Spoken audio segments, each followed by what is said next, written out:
Chicago school is paving the way for healthier school lunches, actually all across the country. And the goal here is to shift focus away from ultra-processed foods. We were just reminiscing about our school lunches of past.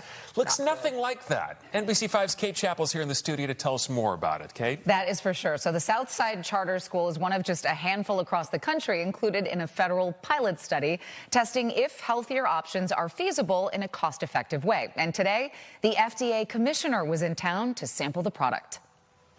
FDA Commissioner Dr. Marty McCary joins a lunch table of middle schoolers at the Academy for Global Citizenship on Chicago's South Side, sampling homemade pizza that he helped construct from scratch earlier in the day. When we look at our nation's kids, they're not doing well at a population level. 40% have a chronic disease or require a medication for a preventable illness. The school is part of a federal pilot study providing funding to purchase whole foods, upgrade kitchen equipment, and hire staff to eliminate heavy metals and chemicals from school lunches. This study was basically a simple question at a scientific level. Is it possible to switch to healthier foods in a cost-neutral way? The FDA says this school proves yes. With basic changes, it reduced pesticides in its lunches by more than 50% and heavy metals by more than 80%. Being able to transition to making dough from scratch, for instance, is less expensive per unit than buying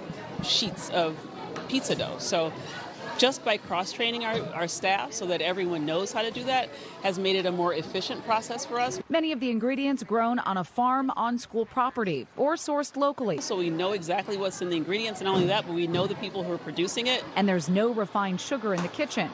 With their funding, they hired a part-time baker to prepare homemade bread and pastries from scratch. At this school, they've demonstrated they can use healthier sweeteners, complex carbohydrates from things like honey rather than the added sugar. According to the CDC, kids under 18 consume more than 60% of their daily calories from ultra-processed foods, and 1 in 5 are obese. With 30 million meals per day served in schools, the goal is to promote whole, healthy foods starting at a young age. So they tell me they're seeing great results there. The full results from the FDA study at just a handful of schools across the country will be published this summer. The agency really hoping to learn from those results how they can scale programs like this to have a broader impact at schools all across the country. Oh, that's going to be good for kids. Right. I hope that comes all the way through. The question, though, is, we know these meals are healthy.